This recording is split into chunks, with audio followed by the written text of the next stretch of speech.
So tonight's training, the content is Effective Supervision Practices for Behavior Analysts. And again, if you're an RBT, if you're a supervision student, this is all great information for you to have anyway, especially if you are going to be a supervisor one day or a supervision student one day. That way you know what to look out for, what's important when either engaging as a supervisor or as part of your supervision experience. Our CEU sign-in code for tonight's training is 3409. I'm going to put the BCBA test content outline here. These are the areas that I'm going to be covering. So I1, 2, 4, 5, 6, and 7. I won't read them all to you. I'll also put into the chat the articles again if you need them, as well as the test content outlines. And these are new as of very recently. They just went from the task lists over to the test content outlines. So we'll be focusing on these moving forward. And then you have the BCBA test content outline, which is similar, but of course there are some differences. And tonight we'll go through I1, 2, 4, 5, 7, 8, and 9. The first article that I'll present some content from is Supervision Behaviors of Board-Certified Behavior Analysts with Trainees. So understanding the importance of supervision in behavior analysis. So why is supervision important? It's important because it ensures high standards of practice, it builds competent practitioners, maintains integrity of services, and contributes to the growth of behavior analysis. Some key competencies for trainees in behavior analysis are: trainees must develop a comprehensive understanding of behavioral principles, enabling them to effectively assess, modify, and influence client behaviors in diverse situations. Also, adherence to ethical standards is crucial. Trainees should consistently demonstrate professionalism, confidentiality, and integrity in all interactions and decision-making processes. And so these behaviors are important for any practitioner within behavior analysis at any level. The supervisory relationship, dynamics, and expectations. Supervisors provide essential guidance, facilitating the development of critical skills necessary for trainees to succeed in behavior analysis. Research indicates inconsistencies in supervision practices among BCBAs, highlighting the need for standardized approaches to enhance trainee outcomes. And so again, that's why starting today and for the next probably about 9 months or so, there's going to be a training specifically for supervision within full spectrum. Number 3, quality supervision significantly influences trainees' preparedness for professional challenges, ensuring they uphold the standards of behavior analysis. The impact of quality supervision on future behavior analysts. So essential skill acquisition.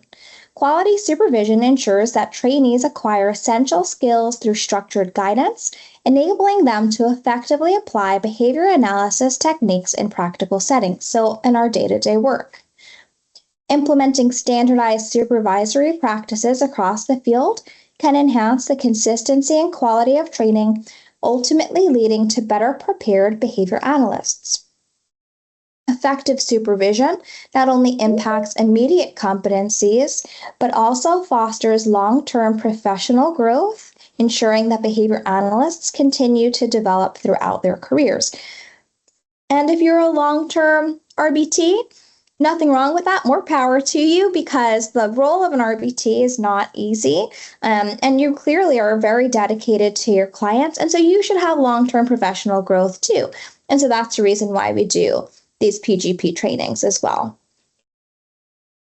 Survey insights on supervision practices. Survey of supervisor practices, so study participants. So the study involved surveying 317 supervisors to assess the frequency of recommended supervision practices. The survey aimed to identify how often supervisors use recommended supervision behaviors, and the results indicated variability in the engagement of these practices among supervisors. Supervisors engaged more frequently in practices with established guidelines, such as behavioral skills training. So there's variability in recommended practices across the supervisors and different types of practices. So it's like in home and community and school, clinic. Areas for improvement include setting clear expectations for feedback and evaluating the supervisory relationship. And common barriers to effective supervision include time constraints and lack of resources. That's why, as an organization, we really strive to provide a lot of resources for our providers. Development and validation of the survey instrument, so expert review. The survey was validated by BCBA-Ds who provided feedback on content, relevance, and clarity. The final version included 23 demographic items and 46 Likert-type questions on supervision practices. And the survey assessed practices related to the BACB code, including supervisory competence and feedback provision. The survey instrument was developed through a comprehensive process involving expert and content reviews to ensure validity. The final survey consisted of 69 items divided into demographic information and supervision practices. Descriptive statistics were used to analyze how often supervisors report using recommended behaviors. The ANOVA was conducted to assess differences in responses based on the BACB code subsections and demographics, and the Spearman correlation, so a STAT, evaluated the relationship between supervision practices and certification exam outcomes. 351 surveys were completed, 42 states were represented, 317 qualified supervisors, and almost 41% were new BCBAs, so certified less than 5 years, which is kind of cool. Supervision setting, so that was 45%, individual supervision format 53%, online continuing education training 32%, live conference training 28%, supervising 1 to 3 trainees 77%, no allotted time for supervision, that was 23%, which is shockingly high, and then 3 to 5 hours allotted for supervision is 49%. So this survey was looking at different aspects of supervision, including location, format, training, and resources, and then findings indicated a preference for individual supervision and a reliance on the online continuing education for training. The study assessed how often supervisors reported using the recommended supervision behaviors. Behaviors related to the contracts were reported frequently, and then again, the group supervision practices were less frequent, indicating a potential area for improvement. There were significant differences. Key variables related to supervision behaviors, those were employment schedule, time, number of trainees, and allotted time. And then the setting comparison, respondents in university settings reported higher frequencies of recommended behaviors as compared to home-based settings. And that's not terribly surprising because we know that university settings are much more controlled as compared to a lot of the variables that we face working in schools and homes and in the community environment. There's a lot that can vary. However, you definitely want to be a part of an organization that really prioritizes supervision like we do, and really make sure that you are paired with a great supervisor who is there with you from the very first start of your work with the client, and especially with a new client too, and then ongoing supervision and someone who's available for you to communicate with regularly. And I do think we do a pretty good job of that, utilizing Microsoft Teams and all the different people who you can reach out to. If there are questions or concerns that come up, please don't ever hesitate to reach out. We really want to make sure that you all are truly supported. Correlations between supervision practices and certification outcomes. So there were 7 behaviors that showed significant correlations with higher pass rates. Relationships between practices and outcomes were generally weak. Positive correlations were related to credentialing and training. And then a negative correlation was noted for evaluating client performance.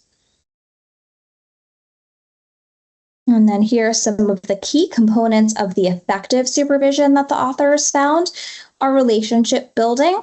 So establishing trust and rapport with supervisees. Those interpersonal skills are really important.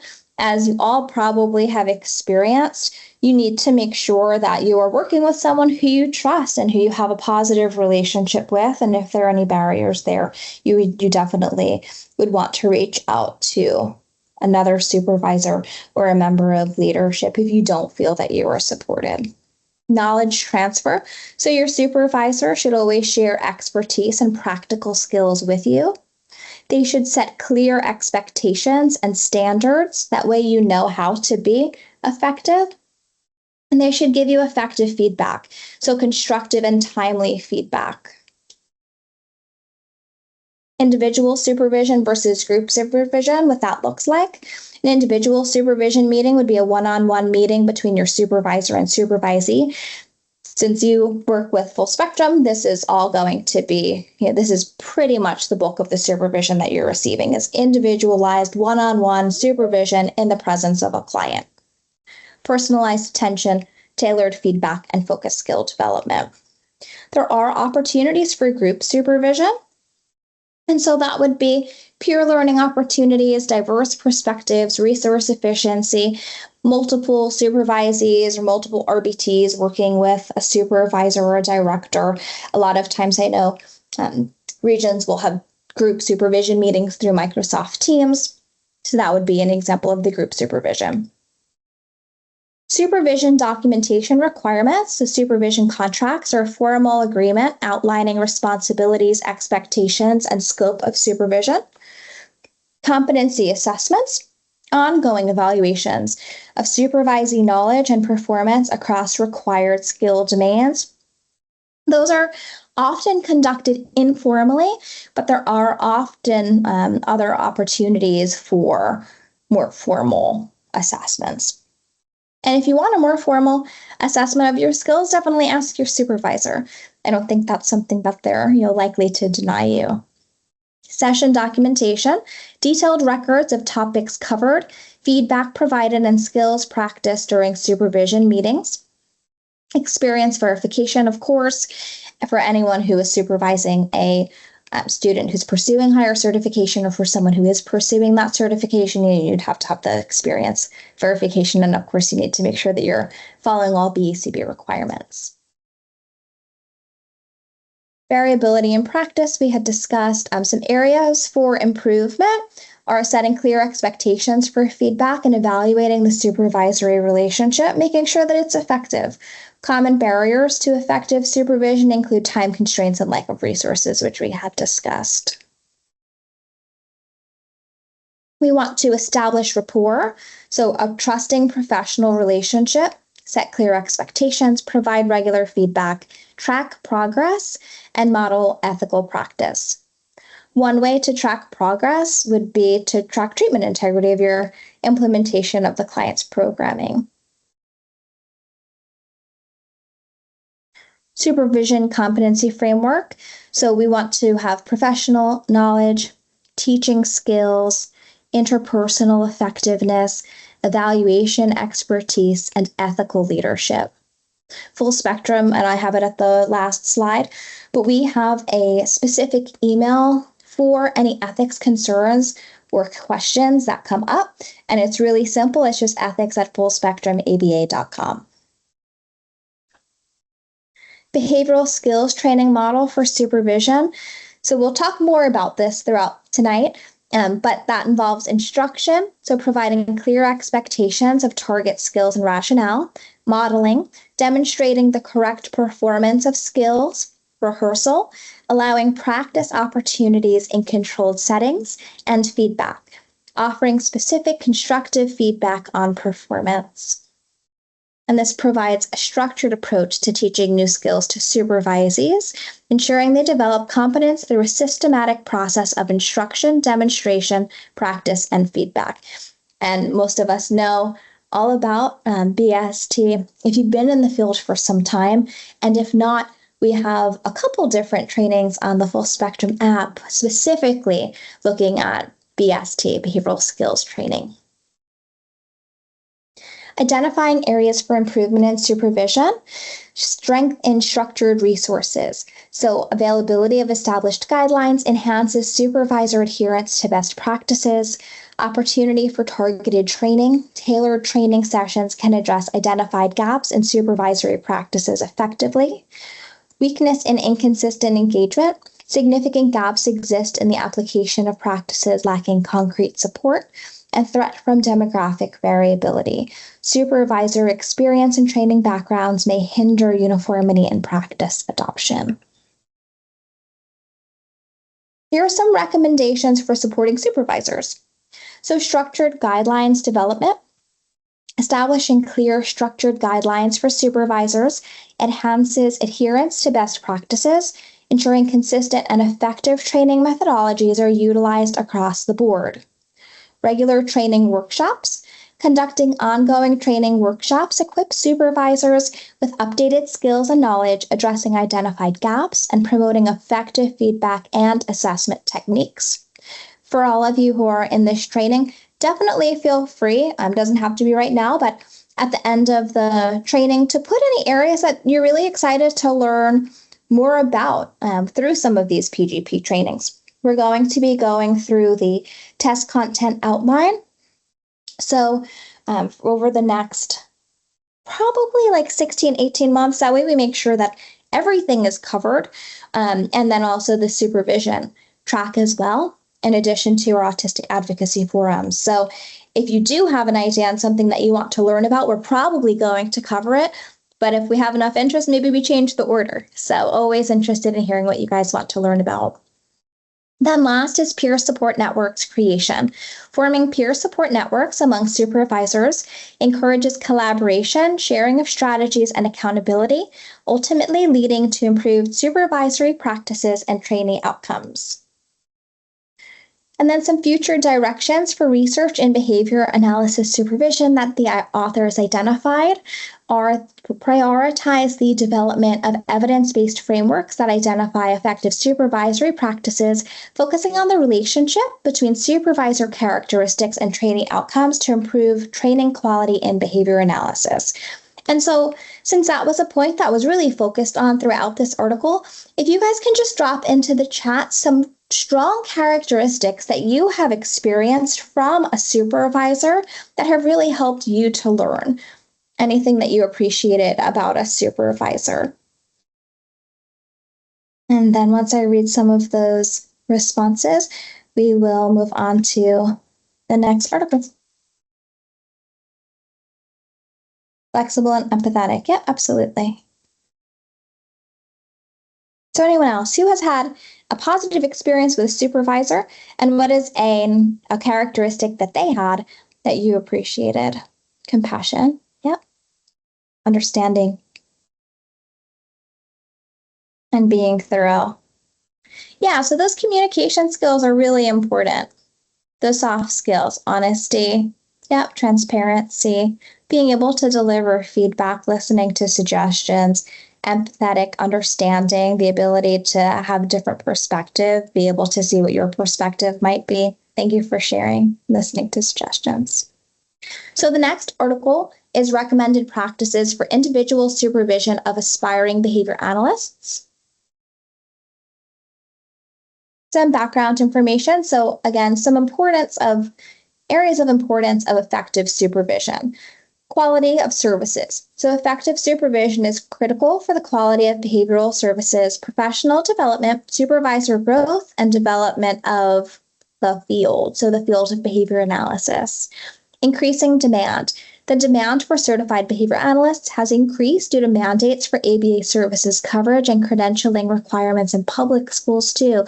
And so we see that as agency leaders, but certainly I think pretty much anyone in the field of behavior analysis sees it too, that there are just more clients than the capacity to deliver those services. And so that's why we're kind of always trying to work ourselves out of job, helping our clients to be as independent, successful, and joyful as possible so that then we can go and we can work and help another client. and limited resources. BACB's new requirements include training for supervisors, but few resources guide supervisor activities and practices. So again, a reason why we'll be focusing on this in the coming months. Recommended practices for supervision: effective relationships, a structured approach, evaluation, so evaluating the effects of supervision, ethics integration. We want to incorporate ethics and professional development. Some of our regions, and it's cool when I'm on the different teams groups and the chats, is some of these regions are including ethics questions in their updates and in their chats, which is really great because then you have access and exposure to an ethical situation, an ethical dilemma that might happen, and you've kind of worked through, brainstormed a bit on it, and have had people to discuss, how you may or may not respond. So really nice to see those ethical chats going on across the company. Ongoing relationship. So continuing the professional relationship post-certification, which is huge. And I'm sure that for anyone with us, of course, you're experiencing that. And I'm sure you are, because you have relationships with one another as analysts and with our directors throughout your entire tenure here. Establishing an effective supervisor-supervisee relationship. So mentor role. Understanding the responsibility of shaping new professional skills, ethical behavior, values, and interpersonal skills. Building a relationship on clear guidelines, mutual agreement, and respect. Clear expectations. Clearly define and communicate performance expectations for supervisors and supervisees. Set expectations for meeting preparations, note-taking, deadlines, and documentation management. And then positive relationship. Commit to a positive learning context, being pleasant, professional, and valuing the supervisee. Model positive reinforcement and reinforce supervisee efforts. And so anyone who's on the call who's an RBT and not pursuing higher certification, you are still a supervisee. And so a lot of this still applies to you because, of course, you want to have positive relationships and you want clear expectations and you want mentorship. Establishing a structured approach to supervision. Developing competencies. Create measurable competencies for supervisee knowledge and performance based on the BACB task list. Differentiate between knowledge-based and performance-based competencies. Knowledge-based competencies. Supervisees should provide definitions, explanations, examples, non-examples, and critically evaluate scenarios. Ensure ability to explain concepts to various audiences. And so this is important for anyone who's within the field of behavior analysis. You need to be able to speak to your audience about what you're doing, regardless of who the audience is, as long as you're not breaching, any HIPAA requirements or anything like that. If it's a parent, a teacher, a paraprofessional, a related service provider, or you're someone who is involved with the client and you have an established relationship with, you want to be able to explain to them, what they need to know. And performance-based competencies. Assess competencies through observations, reviewing permanent products or role-play scenarios, and provide additional support and resources for unmet criteria. Evaluating supervision effects, tracking supervision impact. So the number and rate of competencies completed, supervisees' language use, error rates in permanent products, client outcomes. Soliciting feedback. So we should have regular feedback from supervisees. We should have input from employers and other supervisors, so like director level. Structured surveys, which we've started doing across the company too. Some new surveys have gone out across some of the different regions, and definitely expect those to go out to you if you haven't received one yet. That way we're getting feedback in different areas that are beneficial for us to know. That way we can address it. And then incorporating feedback to improve practices. We're always trying to do that. Addressing ethical issues, expose supervisees to a variety of ethical dilemmas, and engage in structured problem solving, promote a culture of valuing and promoting ethical behavior and awareness. Encouraging professional development, So encourage journal subscriptions.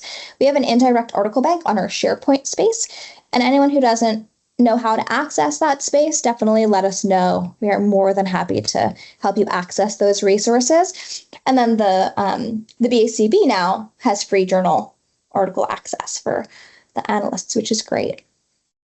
Conference attendance and ongoing learning, share and analyze articles, facilitate conference planning, and support professional growth.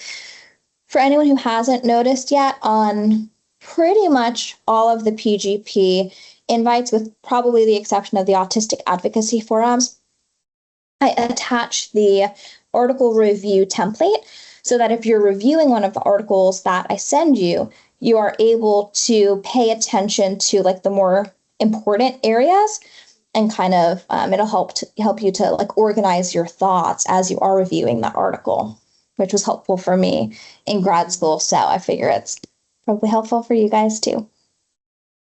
Continuing the professional relationship post-certification. So the importance of ongoing mentorship we discussed from the other article. Peer networks. So establishing parameters for ongoing support through peer networks and professional communities. It's a reason why I really like our Teams chats, because it helps you guys stay connected to one another. But there are all sorts of other professional communities outside of the organization. Regular check-ins, schedule monthly mentoring sessions to provide continued guidance and support, and professional opportunities. Share information about career advancement and professional development opportunities. The next article, I'm going to just take a look at the chat quick, make sure there isn't anything in here.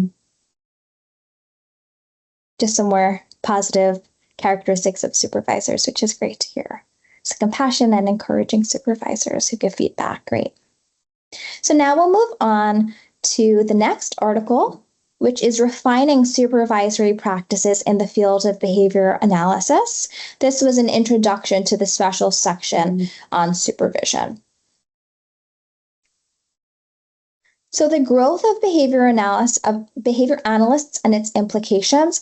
So there's strength and demand, increasing recognition of behavior analysis in various sectors enhances job opportunities. Weakness in training. Inconsistent quality of supervision may hinder the development of new behavior analysts. So you really want to be careful where you're receiving your supervision and who your supervisor is, because you want to be the best behavior analyst you can be and the best RBT you can be, if that's you in the audience. Make sure that you're really supported and you have the resources that you need. Opportunity for expansion. Growing public awareness creates potential for new programs and services in behavior analysis. Threat of regulation. Increasing regulations may limit practice scope and accessibility for behavior analysts, which we're not seeing now, but we do see funder changes and stuff like that.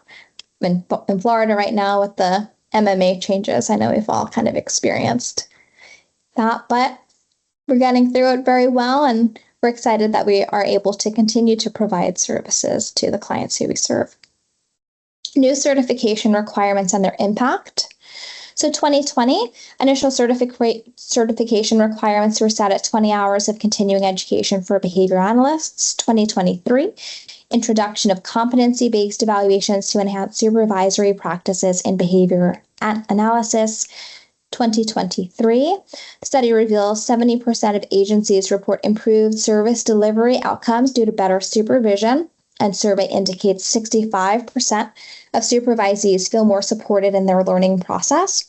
And then 2025, certification hours mandated to increase to 40 hours, reflecting evolving field demands. And new requirements aim to ensure high-quality services amidst growing complexity in client needs. Key areas for supervision development: knowledge transfer, effective methods for teaching behavior analytic concepts, skill building, structured approaches to developing clinical competencies, performance evaluation, systems for assessing and providing feedback on practice, ethical practice, integration of ethical decision-making throughout supervision, and then professional identity, fostering identification with the field and its values. And here I just have an image of the 7 dimensions of ABA, which most of us know. So applied, technological, effective, analytical, generality, conceptually systematic, and generalized. Oops, I skipped the. Okay, and then here we have supervision models in behavior analysis, apprenticeship model, learning through observation and guided practice with an expert, competency-based model, focusing on mastery of specific skills and knowledge areas, consultative model, providing guidance while promoting independent problem solving, and structured supervision model, following a systematic curriculum with defined objectives. And different supervision models offer various approaches to developing behavior analytic skills, with each model having strength for contexts and learning objectives. Ethical considerations in supervision, dual relationships.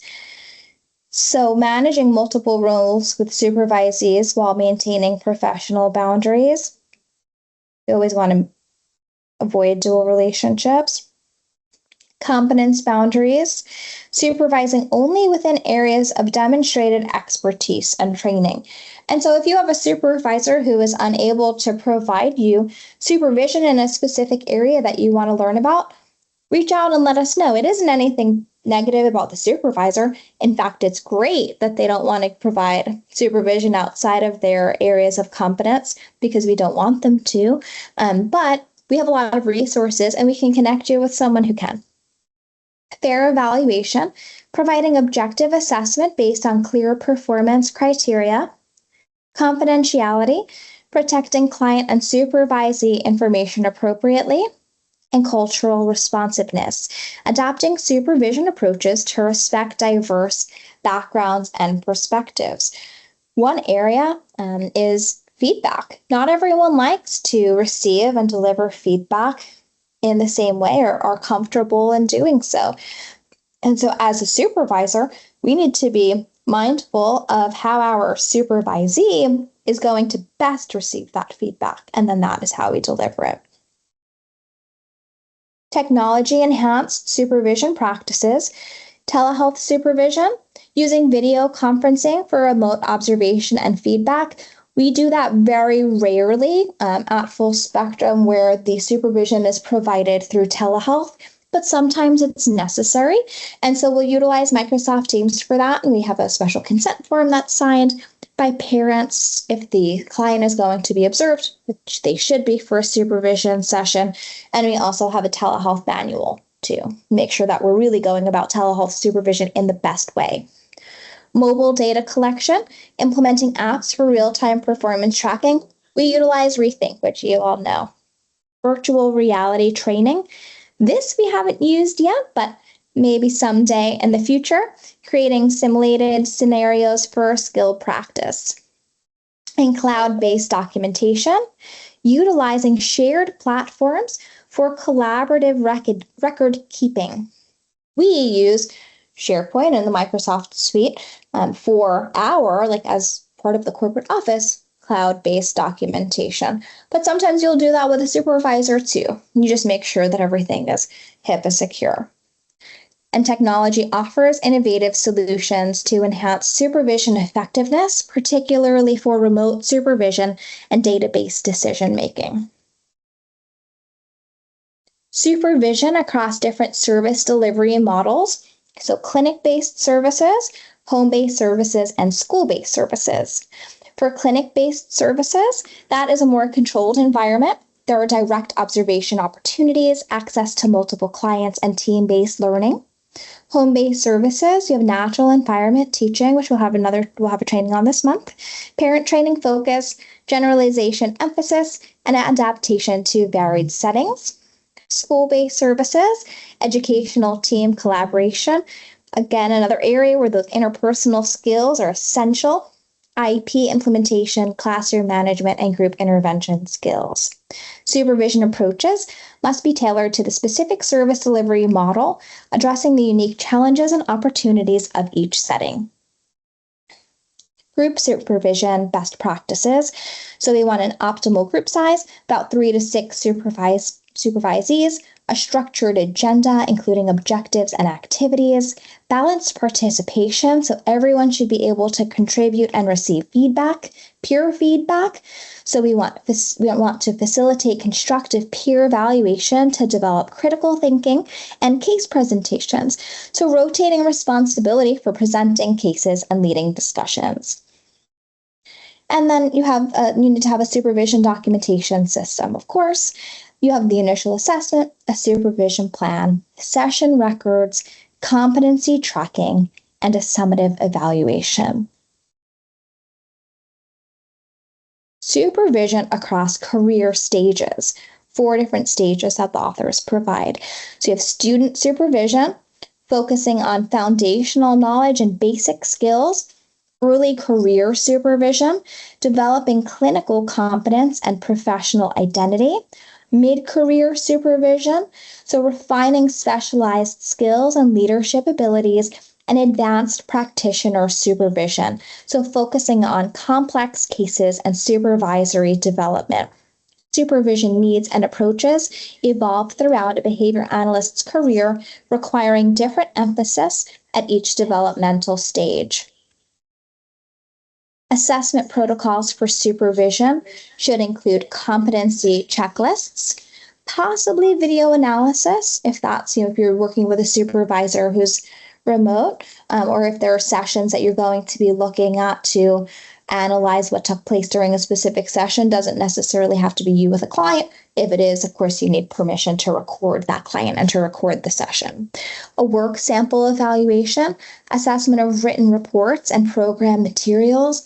All supervision students should be helping with reports and developing programs.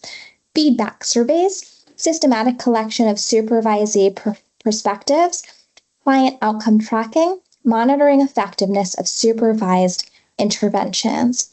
Regular assessment of supervisory practices through structured protocols is essential for identifying strengths and weaknesses, ensuring that behavior analysts receive the necessary support and guidance to enhance their competencies and improve client outcomes. Supervision feedback systems. So there's immediate verbal feedback, real-time guidance during or immediately after an observed practice, written performance reviews, data-based feedback, and peer evaluation, which can definitely be helpful. Effective feedback systems incorporate multiple approaches to providing comprehensive information about supervisee performance and progress toward competency goals. And then lastly, with this article, the future of behavior analytic supervision, innovative supervision models, so technology integration, data analytics, collaborative models, and global standards. So the authors are saying here that the future of behavior analytic supervision will likely continue to increasingly incorporate innovative models that leverage technology and data analytics while maintaining a high standard of care. Next is evidence-based staff training, a guide for practitioners. So we'll see what they have to say about supervision. Parsons et al. Skipped. There you go. Evidence-based staff training framework. So we have validated outcomes. Training results in measurable performance improvements, and it should. Systematic procedures should have a structured approach with defined components. Research foundation. So based on empirically supported training methods, and our supervision should of course be learner-centered, which is adapted to individual needs and learning styles. Core components of effective staff training involve objective skill definition, written instructions, practice opportunities, competent trainers, skill demonstration, and performance feedback. Training implementation strategies involve pre-training assessment, knowledge acquisition, skill development, performance evaluation, and ongoing support. that ongoing support is essential to maintaining skills involving follow-up and coaching.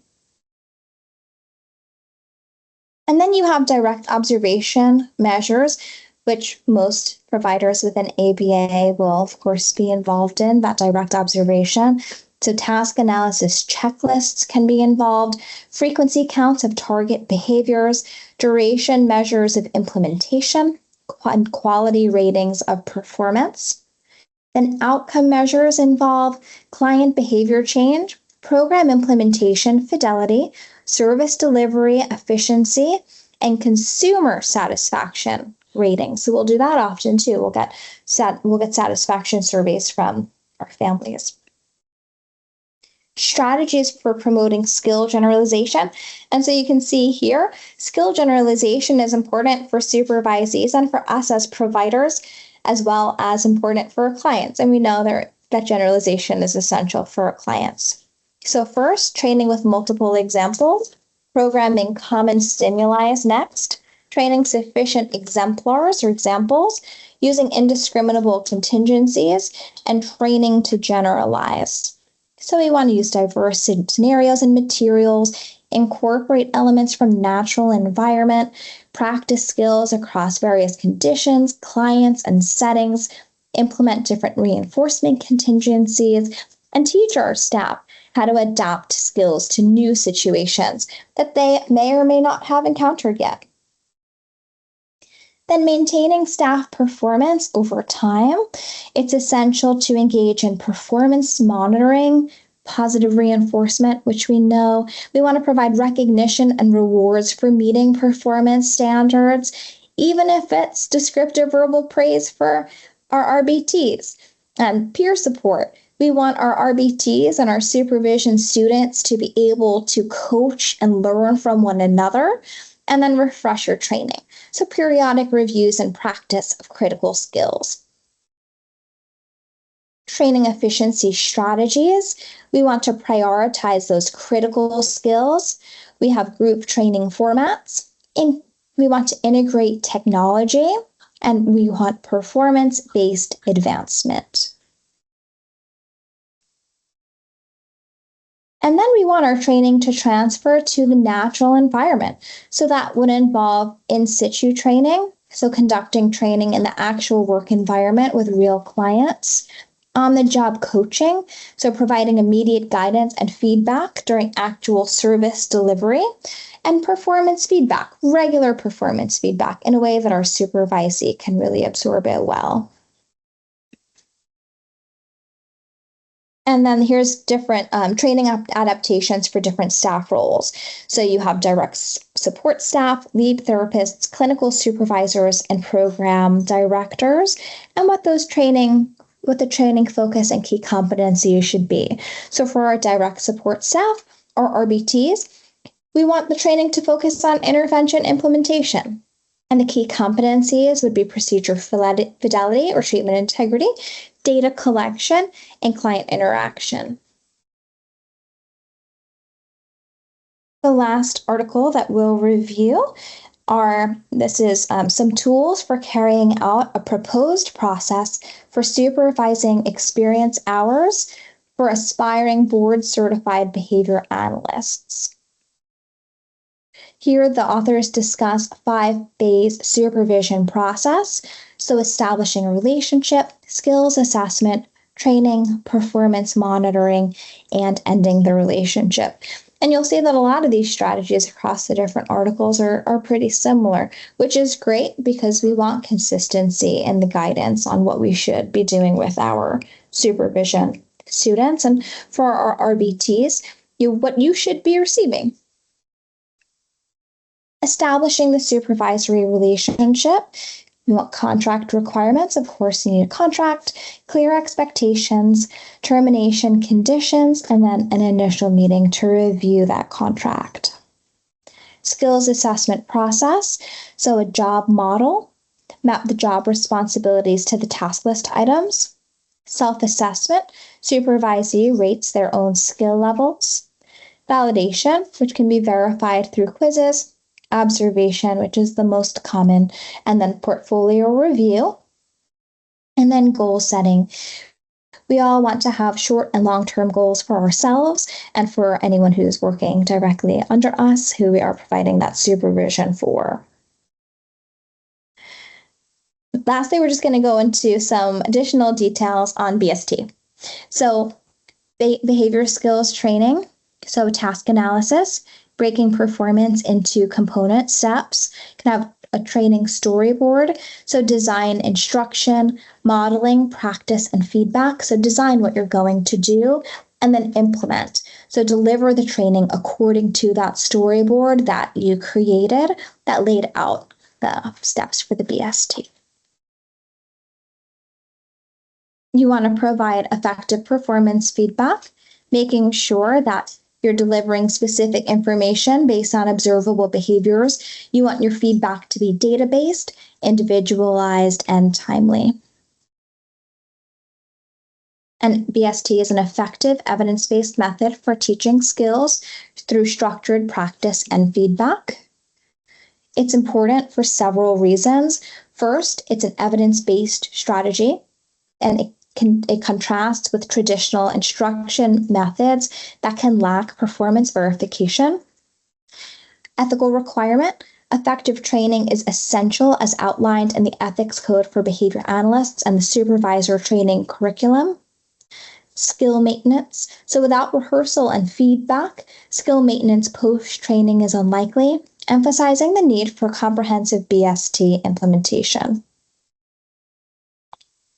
Assessing skills and teaching application. So when you're assessing those skills can be assessed through permanent products, role play, or in vivo performance. Trainees should submit job aids or data sheets. We have Rethink, so you don't have to submit the data sheet, of course. You can review all of that in real time and participate in role playing to demonstrate understanding of components. And then teaching application. So any of you who are currently in school, you know that you're taught a lot of concepts and principles and procedures, but really what's most important is how you apply what you're learning. And then we have academic integration. So foundational skills for effective supervision should be included in academic coursework, but require practical application for mastery. That's really how we make a difference in our clients' lives, through that practical implication. And then use BST to train trainees various skills, including active listening and ethical decision-making, ensuring opportunities for practice until mastery is achieved, reflect on past training experiences to identify effective and ineffective teaching components related to BST. And then here is just a summary of some of the key findings that I went over this evening. Variability in practice. So there is variation in recommended supervision practices, but now we know what they are. Looking at BST, that focus on the interpersonal relationship, how we're delivering that feedback, really making sure that we're building those trusting relationships. Settings, and we want to pay attention to the differences in setting influence. So whether we're working in a clinic space or in school or in home or in the community, the behaviors that we're engaging in definitely are influenced by the setting within which we work. Structured approaches. So we want to have systematic methods for developing and evaluating competencies to make sure that if you are a supervisor, you are effective in that supervision. Relationship importance. So the supervisee relationship forms the foundation for successful professional development and ongoing development. Supervision practices continue to evolve with new research and technological innovations. And then here are the references which you received in the invite, but I can also drop into the chat for anyone who needs. And for our supervisors, for our BCBAs, the CEU sign-out code is 2716. And then here's just some contact information and resources. So all resources are available upon request. Our website, so fullspectrumaba.com. BACB resources, there are a ton if you go to bacb.com. And then email contacts. So you have my email there, You have the clinical services email, the ethics team, and then the human resources at fullspectrumaba.com. I'll put this one back on in case you need it. And then are there any questions before we close? A lot of content, but if you guys have any questions, comments, or concerns, it doesn't have to be within this meeting, of course, definitely let us know. You can reach out to me, clinical services, your director, whoever. And then if there's anything you want to learn about, definitely feel free to drop it in the chat. But I appreciate your time, and I'll look forward to seeing you guys. And thank you so much, everyone. Have a wonderful evening.